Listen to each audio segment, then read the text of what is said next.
Now see a first law of thermodynamics. This law is basically conservation of energy, principle of conservation of energy we can say. First concept is here, that is called internal energy.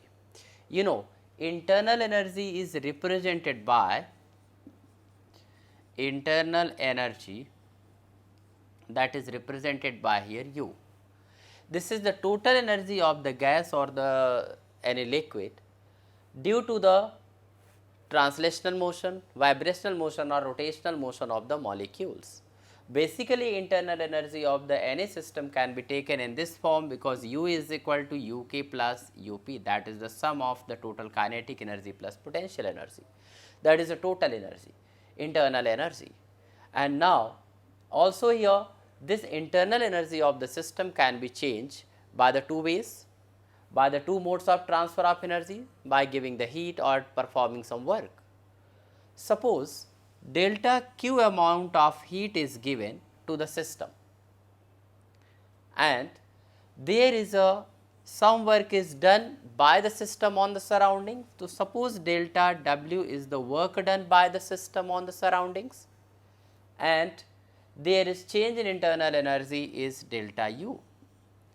Then according to the principle of first law of thermodynamics, or you can say according to the principle of conservation of energy, you can write delta Q is equal to delta U plus delta W. So, the total heat energy supplied to the system is equal to the sum of the change in internal energy and work done by the system on the surrounding. So, see here, this is actually first law of thermodynamics. Now, see here in the first law of thermodynamics, these three quantities are involved: delta Q, that is the change in internal energy, that is delta U, and delta W, that is the work done. There is a sign convention for these three quantities. Suppose if the heat is supplied to the system, delta Q is being supplied to the system, then we write this delta Q is positive, and if the heat is taken out from the system, that is delta Q is taken as negative. If there is increase in internal energy in the system, we take is positive, and if there is increase in a decrease in the internal energy, then the delta U is negative.